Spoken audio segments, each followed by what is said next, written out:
मैं जब स्कूल जाती थी तो वो रोज़ मेरे पीछे आता था। एक दिन उसने मुझे एक ख़त दिया जिसमें उसने अपनी मोहब्बत का मुझसे इजहार किया हुआ था। उसने मुझे 10 बजे स्कूल के बाहर आने का बोला था।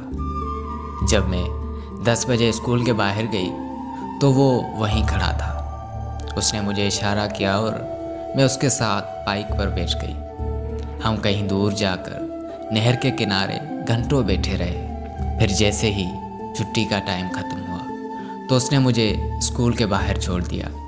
हम हफ्ते में 1-2 बार ऐसे ही बाहर जाने लगे थे।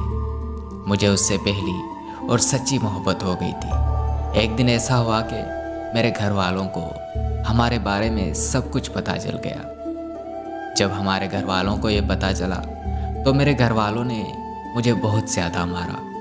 मेरा स्कूल जाना और बाहर आना जाना बिल्कुल बंद हो गया। लेकिन मेरे सर पर मोहब्बत का भूत सवार था, तो मैं उसके कहने पर उसके साथ घर से भाग गई। वो मुझे गांव से लेकर लाहौर आ गया। मेरी उम्र 18 साल से 10 दिन कम थी और कोर्ट मैरिज के लिए उम्र का 18 साल होना ज़रूरी था।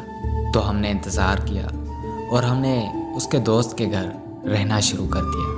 हम दोनों में जिस्मानी ताल्लुक़ भी कायम हो चुका था।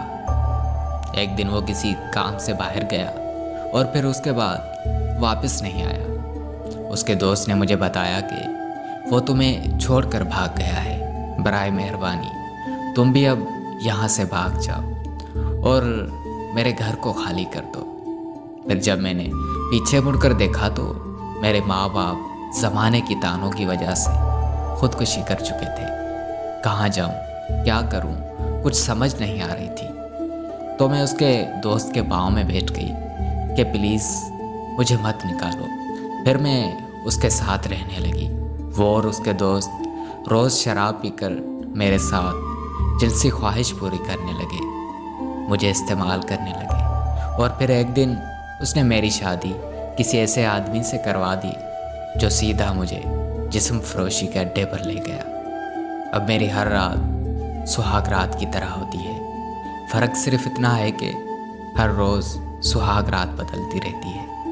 हर रोज़ एक मर्द बदलता रहता है। हाँ, मैं वही लड़की हूँ जिसने खुद अपनी ज़िंदगी को जहन्नम बना डाला।